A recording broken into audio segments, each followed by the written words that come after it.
kann ich die? Where can I share my screen? On the bottom of the... Oh, there, of course. Yeah. Yeah. That would be. Love it. Yay.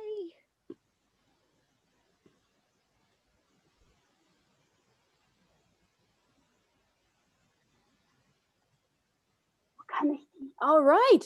Well, welcome everyone Where can I to... share my screen?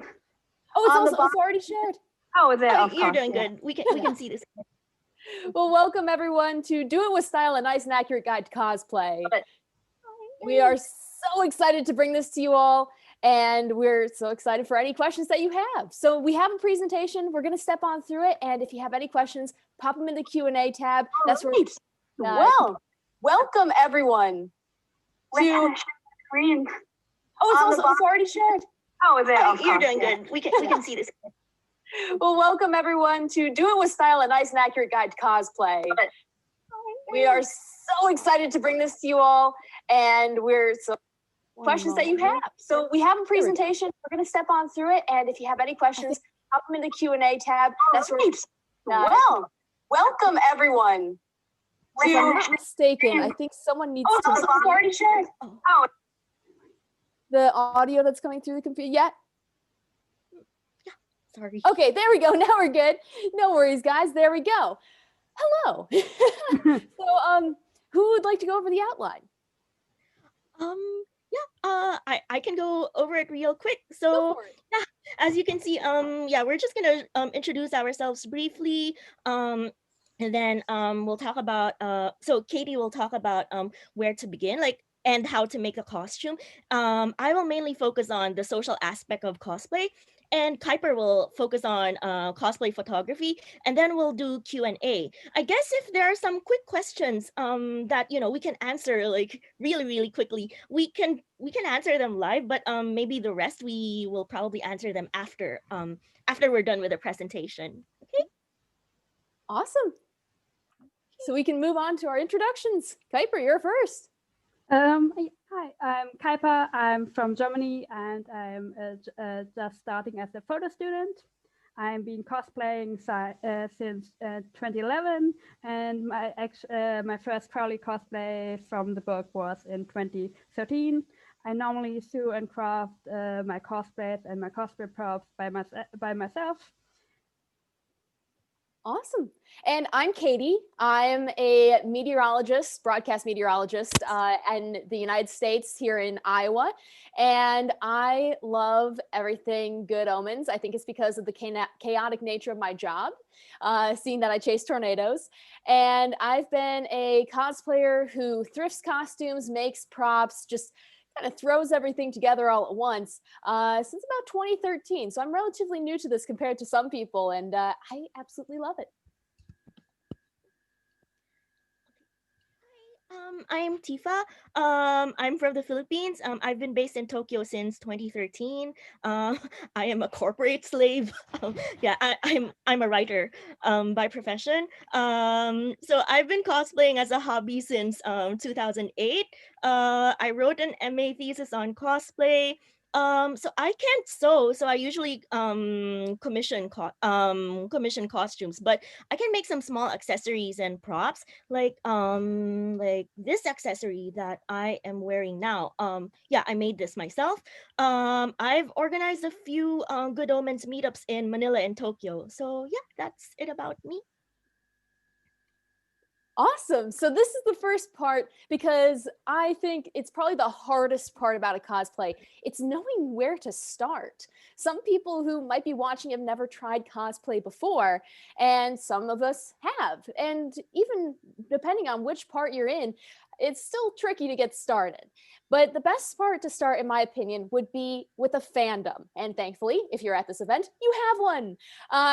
So all you have to do is start with a fandom that you already are a part of. It can be a TV show, a movie, video game, book. It could just be a local author. Anything that you like, something that you actually really enjoy. Because if you enjoy the content, you're going to enjoy working off of it and cosplaying. And you want to find a character. this character has to be someone that you want to be. They should be someone that you have fun pretending to be. It doesn't matter if they're good or bad. Go ahead and just enjoy the chaos of it. And you want to know, ask yourself, okay, do I like their costume? Because I'm going to have to be wearing it. Do I like their personality? Do you think I could enjoy do I enjoy their story arc and their character as a whole, or anything like that? And just make sure that you're prepared to become the character, because that's the most fun part of cosplay, is just getting to live that nature of your character. And if we go to the next one, there we go. Now you get to decide on the look. Now I see there's a question in there for advice for people who don't wear contacts but want to do so for cosplay. Well, that's a part of choosing your costume and the look that you want. Because with Crowley, thankfully, you can find some pretty nice and cheap glasses, and you can avoid wearing contacts altogether. Or if you want to wear contacts and you don't do so for real life, I recommend just getting some regular, non-expensive contacts and just popping them in and getting used to the feeling and the motion, so that you don't just have your contacts fall out and you lose an expensive pair of cosplay contacts. And so once you decide on the look that you want, you find that costume and you kind of decide, do I want to go with what they have like this, or do I want to bend it to my will, which it's kind of powerful. It's fun. But you can do gender bender costumes. Don't feel constrained to the gender or identity of your character. You can do female, non-binary, male, anything you want to do. It's up to you. That's the joy of this. And once you get past the look that you want to do, you get to assemble it. We can go ahead and skip to the next one. There we go. So what you'll need, you got to break it down, because otherwise it's pretty easy to get overwhelmed or forget to grab parts of your cosplay. What I do personally is I make a list of all the parts of the costume. So here are a couple. You can find them online or you can make them yourself. I personally enjoy combining the two just to make sure I cover all the bases. And so take, for example, looking at a Xerophil's costume. You're going to want to have a long jacket, a vest, some nice pants, a shirt, bow tie, pocket watch probably if you want to go the full 10 miles, a nice pair of shoes, cover everything from head to toe, maybe even a wig. And once you start writing that out, you start to you realize this might cost some money or might take some time, and you might have to go to a bit of an extra effort. Oh, you can go back for a little bit. It's all good. But you can go and you realize that you might have to do a lot of extra work for it. So it gives you an idea of how much work is going to have to go in, and that helps you to stay away from being overwhelmed. You can always save time. You can always just wait, shelve an idea, slowly collect parts. Don't feel like the second you get a cosplay idea that you have to go out and buy everything at once, because a lot of times that's not going to be possible if you're getting custom pieces or if you have to make your own. So budget yourself some time. If you know there's a convention you want to go to, like the Ineffable Con, give yourself a couple of months to make sure that everything flows well and you can get everything in so you don't feel rushed. Now, when it's time to gather your costume, your shopping cart. That is probably the biggest shock of all cosplayers, because your bank account does look at you like that. Are you insane? Because sometimes you can spend $20, sometimes you can spend $500. And it's good to know your budget, because you don't want to just be surprised at the end and realize you've overspent yourself and then you're in a sticky position. So make sure that you stick to your budget. There's a little wiggle room in there, but for the most part, know if you want to thrift costumes, order them custom, or maybe just make them yourself. And once you've sorted out your allowance, you can actually start the shopping, which is when I'll hand it off to the next part. Okay, so some people can make their own costumes like from scratch, and props to them, but like I said in my intro, I can't. But don't listen to anyone who tells you that you're any less of a cosplayer if you can't make your own costumes. So remember that cosplay stands for costume plus play. It's not about whether you made your own costume yourself or not. So if you can't sew or make your own costumes, you have several options. So yeah, cosplay contests at cons usually require handmade costumes because craftsmanship is one of the criteria that they use for judging. But otherwise, in most other settings, like if you're just gonna cosplay at a con for fun, you don't need to make your own costumes at all. So even professional cosplayers, they don't necessarily make their own costumes. So yeah, if you can't sew, you can so your options are commissioning, e-commerce platforms like AliExpress or Wish, or you can thrift cosplays, like put together some closet cosplays. So let me just start with commissions. So depends on which country you're in, but they can be fairly affordable. Like in the Philippines, where I'm from, materials and labor costs are pretty reasonable. So yeah, it usually doesn't take much to save up for commissioned cosplay. And sometimes they're even cheaper than ordering costumes online. And from what I know, some cosplayers in Europe and America, they've also commissioned some costume makers in Southeast Asia. So they said that some of them said that depending on the complexity of the costume and like how bulky it is, the total cost can still be fairly reasonable, even if you factor in shipping, much more so than if they commission the costume in their country. Saves them a lot of time. So yeah, that's one option. And then another option would be these e-commerce platforms. So the costumes are usually made in China. The quality ranges from average to good. So if you're kind of unsure, it's best to check the reviews. And then for thrifting or closet cosplays, so a bunch of Good Omens characters have fairly simple costumes like Anathema, Warlock, the Them, War's Carmine outfit. So those are some examples. Or you can make a non-canon cosplay. Kuiper, could you please click on the slide because it's supposed to show some pictures? Thanks. Yeah. So I mean, Aziraphale and Crowley have been around since the beginning of time, so just have fun reimagining what other outfits they'd have worn during different time periods, or like do some AU versions. So generally, as long as you have at least some of the characters' distinguishing features, people will still get the reference, I'd say. So next, I'll get to the social aspect of cosplay. So cosplay isn't just a hobby. So communities form around cosplay, and it's a subculture.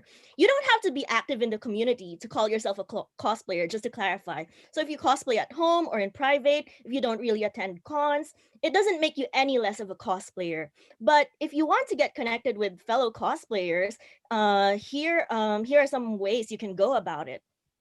So I would say so we should keep some basic guidelines in mind. So generally be kind to yourself and others. So don't bash other cosplayers. If you don't like the way someone cosplayed your favorite character, just keep it to yourself. Basically, if you have nothing good to say, don't say it.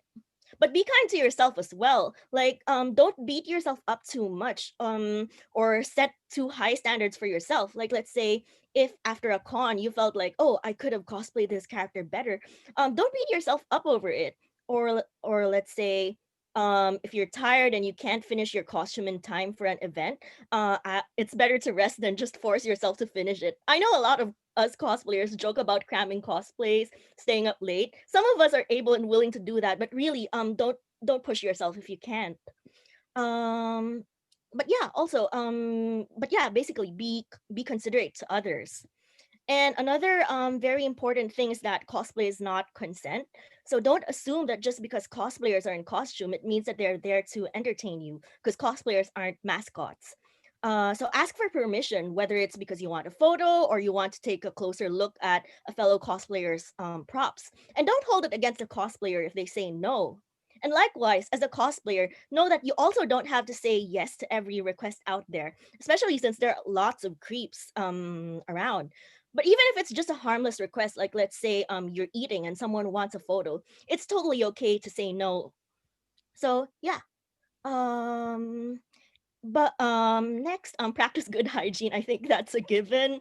And also, you don't own the character, so don't gatekeep. No matter how much you love a character, no matter how good your cosplay is, you're not the only one who can cosplay them. So let others have their fun too. This isn't as much of an issue in the Good Omens fandom because like a lot of us just cosplay different versions of Aziraphale and Crowley, or even the same versions. But yeah, this is still something to keep in mind. So don't get upset or catty if you see someone else cosplaying the same character as you're cosplaying. So yeah. And then manage your expectations. Like I mean, personally, I'm just cosplaying as a hobby. I don't intend to get famous from it.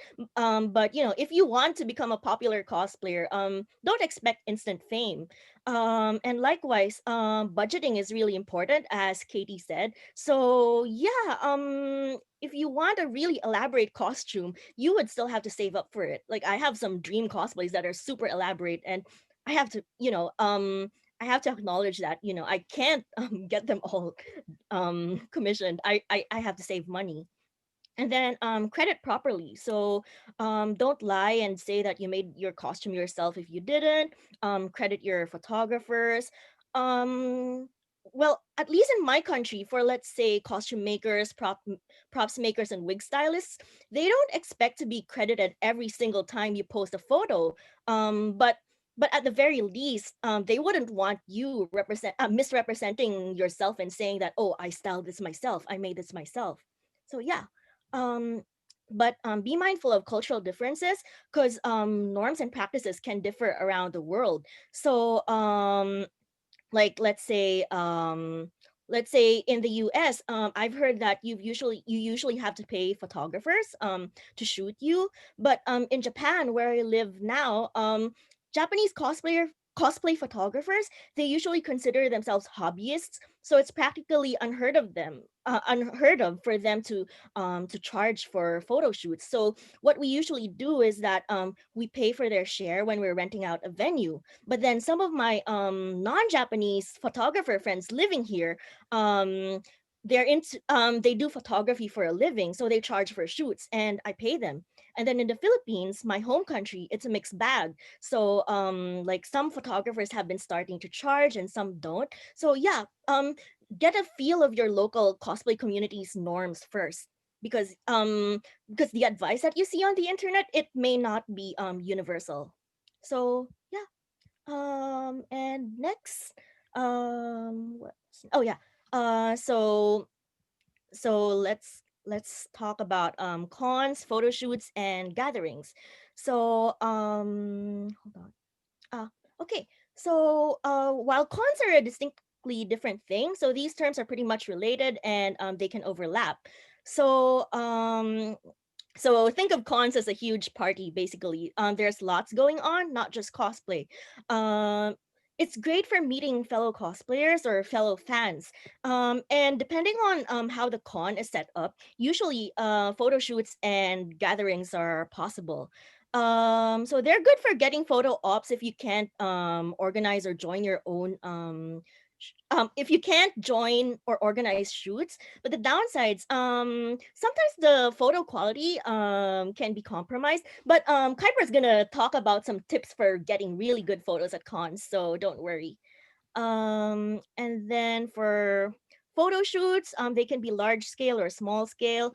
You can have photo shoots at cons too. Some cons even allocate spaces for shooting.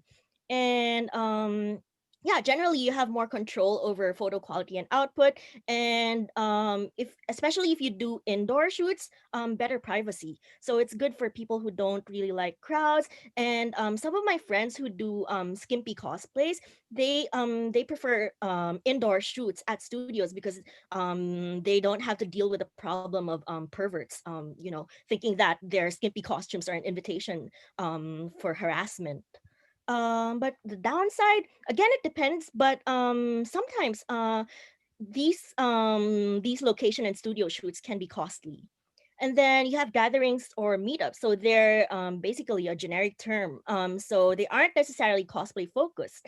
But at cons, cosplayers tend to organize or join or gatherings to meet other cosplayers from fellow fandoms. So you can organize a meetup outside of a con too, like let's say at a park or at a cafe.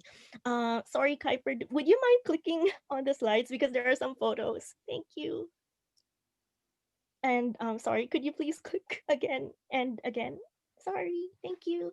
Yeah, so yeah, just some photos. And next, organizing your own shoots, and gatherings. So for con gatherings, basically set a meeting time and place. There are some cons that allow that um let's say they have certain spaces blocked off just for gatherings, and then you have to book them in advance. But otherwise, sometimes you can just yeah, just set a random meeting time and place, and then post a call in relevant channels. um and then on the day of the gathering, it's usually best for the organizer to arrive a bit earlier than everyone else, just to set things up. And usually the main goal is to get some group shots and some socializing.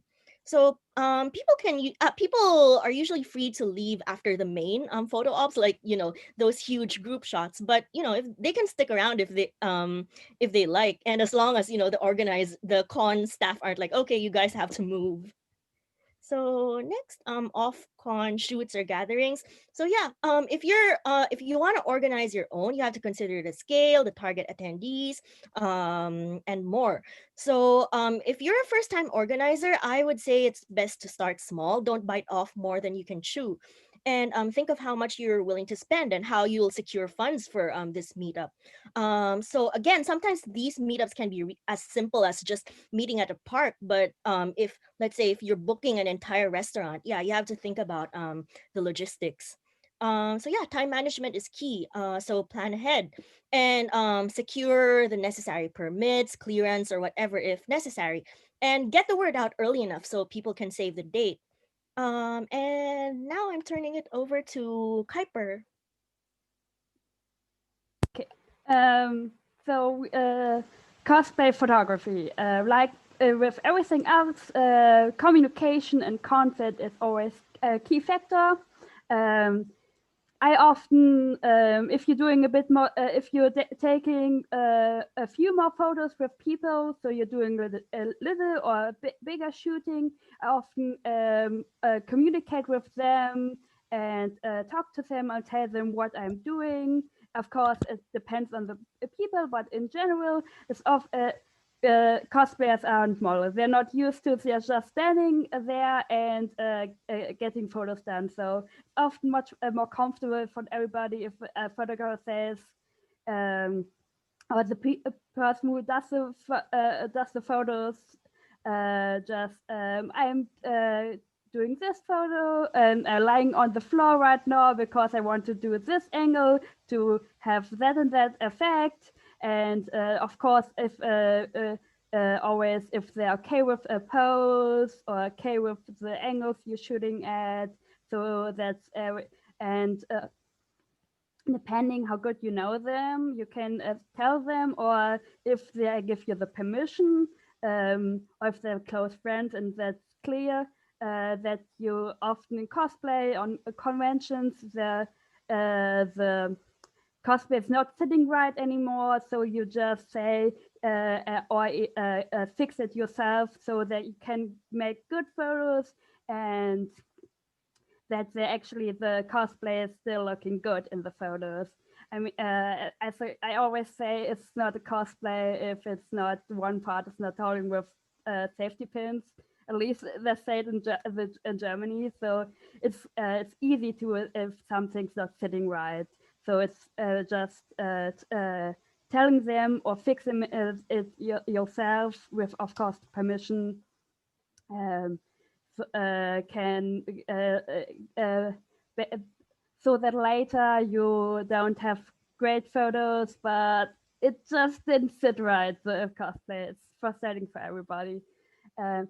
Really important factors are, of course, lighting and the background. In general, lighting is always the more light, the better. It's natural light or natural light or just a good lighted room. is because it's easier to edit the photos to be darker than it's to edit the photos that are dark to appear lighter, because they can then the quality of the photos suffers. Then of course are the backgrounds. You are basically, if you're on a convention, you often have like people behind you or bags, and it's often easy to just ask the people to stop moving for 30 seconds there, or to move their bags, so you can have a photo without the background clutter. Like this is the same, but a bit better like this. Of course, depending on what you want with the photos, it's if you just want to remember the cosplay, this is like everything is totally fine. So I mean, and this is kind of, I like the photo too because it's kind of fun. So it always depends what you want to convey with the photos. And it's sometimes less is more. Sometimes I mean the cosplays often work, and I really like their cosplay, but sometimes you make better photos if you get really close, or make some photo choices like an angle or just the head, so you don't see all of the cosplay. And if and it's sometimes you have to tell that you can't that if you want sometimes to make good photos, you can't see everything of the cosplay. Even if the cosplay and the detail of the cosplay you don't think are great. Basically, know the rules and how to break them, like the art rules. Basically, like everything I'm going to talk about is basically just suggestion. Basically, what if you're doing something one way, what does it convey? But you can and if you can use them, use these techniques, or you can break them. But it's often good if you know a bit. It's often to know a good how to have a bit of knowledge to, like, if you're going if you're shooting from a down angle, it's often the person looks more intimidating. If you're on the upper angle, it's more that the person looks more naive and is more vulnerable. And like that, you can, of course, contrast it with the subject of the photo, or just lean into it. But in general, this is photos, this is art. And general, go with your gut. If it looks good to you, then that's great. And it won't maybe look great to everybody, because everybody has different styles and preferences. But it looks good to you, it probably looks good to a lot of different people too. And another thing is, of course, just take photos, and so many photos, because we live in a digital age and it doesn't cost anything. And just take like 500 pictures at every con on a shooting, because it just try different things out, because they're not always going to work what you want. And then try and also mind, if you're also a cosplayer and just doing photos with your phone or with a camera, and you're planning shooting, and you're the primary photographer, or one of the person who will make photos, what you are going to wear, because I'm lying on the sometimes for good photos I'm lying on the ground, I'm climbing on stuff, and it's not every time possible with a cosplay, with a cosplay complicated. I have changed in mid of a convention because I had shootings, and then I was like, I'm going to shoot the other people myself, so I need jeans and a t-shirt. There are some photography methods I just that are good, always are good to keep in mind. Not everything is always important, but the rule of thirds. So it's the golden ratio. Of course, what's in the focus of the picture? How are the eyes lead from the picture, the placement framing of the person and the cosplayer, and then the negative and positive space, of course. Then, of course, how the camera is angled and tilted. And showing you a bit more like this in practice. This one is one of photos. You're going to see a lot of me because that I am allowed to show my own photos, and everybody's I'm showing here I'm allowed to. But so there are a lot of me cosplaying as Crowley. But it's basically this photo, and it was like, it's often really underestimated tool in photography is just crop the shit of it, because sometimes it just looks so much better. Sometimes small cropping or a big cropping. So I cropped it here out to basically to make the focus the rule of thirds into the basically that the and one connection point was on Aziraphale's hand holding the burnt shoe foot and his eyes tenderly gazing on it, and that's basically the where on the line, and that's basically how I use the rule of third to convey the photo, make it a bit more pleasing to the eye, at least for me. Then another here, of course, as a normal, a bit more normal photo for Aziraphale, but so a bit panicky looking. So we did it more. The general rule is if it's going from the norm, it looks a bit more panicky or intimidating. It makes stronger emotional reaction. Often the photos seem stronger emotionally.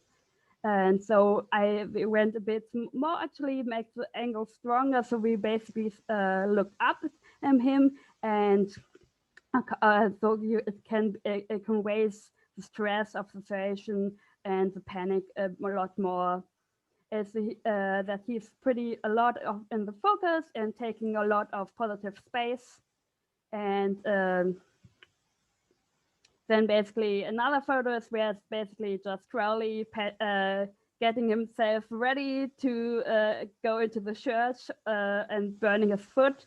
And there's a lot of negative space to make him look more smaller, and so that he's that is the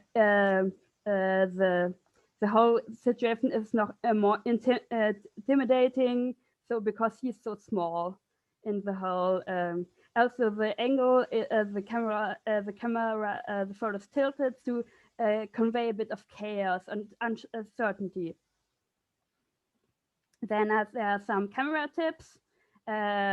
They're just for if they have just going short of it, but can have, if you know how to do them. There are often programs in the cameras to just have one of them be adjusted and everything else gets automatic adjusted. And you also have the possibility in editing programs to basically make that as an effect if you're just taking photos with your phone. So, but basically shutter speed, how long is the lens open to let light in, and you basically can freeze movement with it, or you can make movement blurry. On the aperture side is basically that how much light opens gets into the lens, how open the lens is. And you can basically make so that just a few things, if it's bigger, it's just then that's not everything is focused on. These things are also ISO sensitivity and exposure compensation are also important, but not. But for the beginning, these are actually the most I use and I think useful in cosplay photography, because this we're not just a hobby. Here's one of an example how I used high shutter speed to freeze the moment of the throwing of the apple. And he also, you'll see the sometimes mistake of if you don't fix the cosplay, and I'm still mad that this is because otherwise I really like the photo. And here's an example on how to use the shutter speed to make the motion blurry. So you basically, if you make photos, the more the shutter speed is lowered, the more you need a stative or a really steady hand, because at some point it just looks shaking because your hand is shaking slightly and it influences it. So put it on something else, or if you go really low with the shutter speed. But for just a quick blurry motions with the hand is fine too. And just basically if you want to go real low, you often want to make that they stand and then they move, and so the movement gets blurry and the standing is not as blurry. Then one of the aperture, like basically how you focus not on everything. In the photography, you can make like effects like that you have something in the foreground and it's not focused, but that everything behind is focused. And then you can have the different effect of having the is in the foreground focused, but the background is unfocused. And if you're going with aperture really you get higher with aperture, you basically just have everything focused like normal photography. Then there's photo editing, of course. With modern phones, you often have editing software worked in, and for the general just saturation is brightness and contrast are like staples of photo editing, but just whatever editing, just slightly editing can make a photo better. But it's I often just use my phone, what's in the iPhone photo editing software, because I think for normal photos that's really enough, because it has the standards and it has like also things I can't actually now name in English, but there's a line of a few options, and they're quick. And of course, if you want to make a special effect, they often you can use like PaintNet or more professional editing softwares to use layers. So you can basically, I basically edited the photo and then made another layer of the original and put the saturation up in the lips and the tie, and then cut them out that you can see them in the edited part. So it has this effect that it's really bright, a tie and lips popping in a pop in the photo. Then it's just a bit normal editing. Then here's again a bit of cropping and because here's like this tape and I didn't like it, it didn't fit, so I just cropped it out.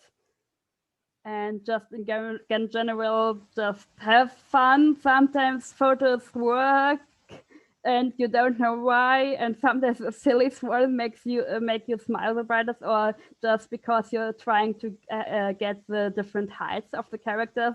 Once you end up basically just in really just in a split. And so if for good image, especially remind, if you don't want to intentionally break it, that Crowley is always on the left and Aziraphale is on the right. So to have that consistency, if not intentionally breaking on the photos, is good too. And here you see that and just have like sometimes fun props are the best. I have like great photos of Crowley with a giant pin. I love them. And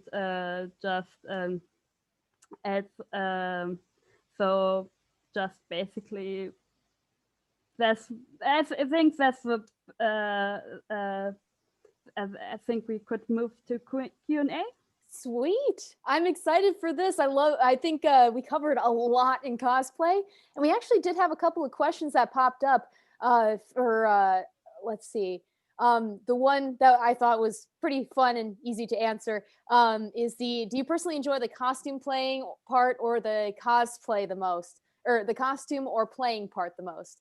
And I think it's, for me, one and the same, because I get to walk around these conventions with so much sass. Like, I got the heels, I got the tight pants, I'm just embodying David Tennant. I'm like, yes, I'm Crowley, yes. And it's so great because you can play off of other cosplayers.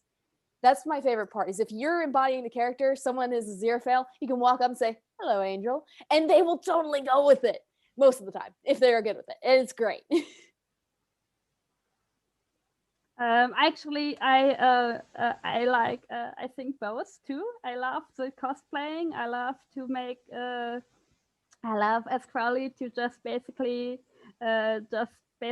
spread myself and and do the splits and just make a lot of fun of it. And and also as Crowley from in the 40s, and it's just I can just making really weird poses. It's just I have so many of them, and they're just hilarious to actually to play to do it and to make to look later at the photos of it, and it's just fun to play as a character.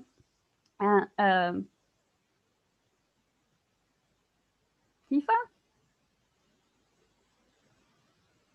I answered the question on chat earlier just in case we ran out of time. But for me, I enjoy a mix of both, because like I like dressing up in nice costumes, because my ordinary, like, everyday fashion sense is very it's not much to speak of. So yeah, I like dressing up nicely in costume, but I feel like, it's not just about dressing up. I also really enjoy getting into character, like for photo ops, or like like when I cosplay Nanny Ashtoreth, which is the Good Omens character that I tend to cosplay. Like, I don't know, I just feel a lot more sexier and dominating and confident when I'm in her shoes. So yeah, for me it's a mix of both. That's what I really like about the cosplay too, is like you get so much, like, you embody the character, you get so much confidence from it. But there is one question I know it's popping up a couple of times that I think we should really definitely talk on, is the one from Anathema, or Anathema. I'm going to mess up the names, but it says, how do you deal with the whole towing the line at cultural appropriation thing? I've experienced this occasionally, especially in cosplaying anime when it involves traditional items like weapons or spiritual characters. I've never personally encountered that, but I would just say make sure you're respectful. I'm sure you guys can touch on it a little bit better than me. I tend to basically I just often, though I always consider it really hard and tend to not do the cosplays, because there's often a fine line, and it's also easy to, if you especially if I was when you're younger, to misstep unintentionally, and then and then there's of course the that you get corrected, and that's right and good. But sometimes there's the internet sometimes tends to just have a mob mentality, and even if they see it with younger cosplay, if they're doing something wrong, they just don't correct them, just get them. And but I think there are some things you should never do, like blackface and brownface. And there's also some Hollywood like Native American feather, where you should that's important to them, and they say they don't want it from somebody else from the culture. So never do that. But everything else is always, I think, is always hearing different opinions of the people who belong to the culture is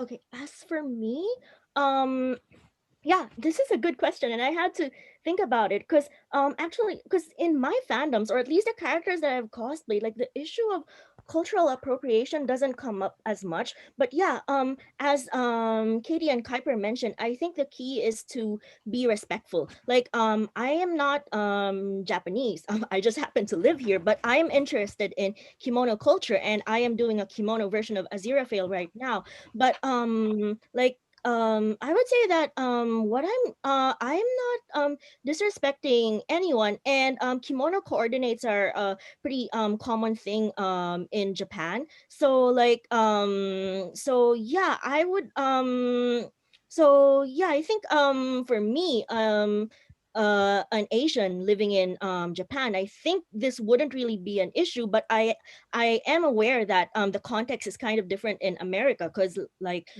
Asian Americans have had their culture mocked for so long. So, you know, it feels a bit weird to them sometimes when, you know, when they see white people just, or like basically non-Asian Americans or non-Asians just suddenly you know, worshiping, like expressing their love for their culture. So yeah, I think really the key is to be respectful. Like I can't really think of many examples for the Good Omens fandom, but like let's say maybe, I don't know, this isn't really cultural appropriation. This is more of an ethics thing, but like don't do a Nazi version of Crowley. Something like that. Like yeah, Oh. we can totally do AU cosplay versions, but then yeah, it would definitely touch a nerve to, you know, to do Nazi Crowley. So I yeah, feel don't like especially because Neil Gaiman, that's who is probably a bit based on, is Jewish. So and just exactly. hmm. um, And I feel like once you get into the cosplay with a different type of culture, it isn't just cosplay anymore, because now you are also embodying a culture as well as a character. So just keep that in mind. It's, if you want to, make sure you check with someone who's a part of that culture or that religion and see if it would be offensive to anyone in that. But I see we only have, I think, what, 3.5 minutes? No, 3 minutes now. So Yeah. if we want to do like a quick speed answer, there's one left, and it Yeah. says, for each of you, who is your personal favorite character or version of a character to cosplay? And I think we'll just go speed round. For me, I love Crowley, modern Crowley. I'm gonna try and maybe get a little bit better of a wig because, you know, but it's just so much fun, especially in the high heels. Walking in heels for some reason at a convention, it hurts and you will get blisters, but you feel like a boss. And occasionally, you know, just, you know, it's COVID. People are dressing up in strange things all the time. I might just go out to the store like this because I'm already in the costume. We'll see how it goes. I actually, my personal is basically the 40s Crowley, because I just love doing the dance or the walk, and I'm really good at it too. At least I think I'm good at it too. And actually, like the version you saw a bit with the horns, it actually has also a tail, and it just such high heels, and I just feel really sexy and confident in it, and I really like it. And yeah, I answered this earlier, so this is just gonna be really quick. Nanny Ashtoreth. Like I just feel so in control when I'm cosplaying her. And like the costume is actually more comfortable than some of the other costumes I've done for my other fandoms. Cause like I have this one fandom where I dress in like really elaborate costumes that make it hard for me to move around in. So yeah, I love cosplaying Nanny Crowley. Nanny Ashtoreth. Awesome. Yeah. And if any of you have your handles, if you do Instagram, Twitter, TikTok, anything like that, pop them in the chat, because we'll go back through and look, and I'm making sure I'm following everyone, because cosplayers have to support cosplayers. We're such a great community. I don't think I've ever met a toxic cosplayer in my life. Everyone's just so sweet and kind. So, well, for the most part. And if it's online, you don't have to follow them, but it's great. Yeah. Yeah. So I think I think we should say our goodbyes, and it was really fun of talking to everybody with it, even if I couldn't see the Q&A. But I hope you had fun too. And bye from me. thanks everyone. This is amazing. Thank you. Have a good day or a good night. Yeah, a good sometime. Yeah.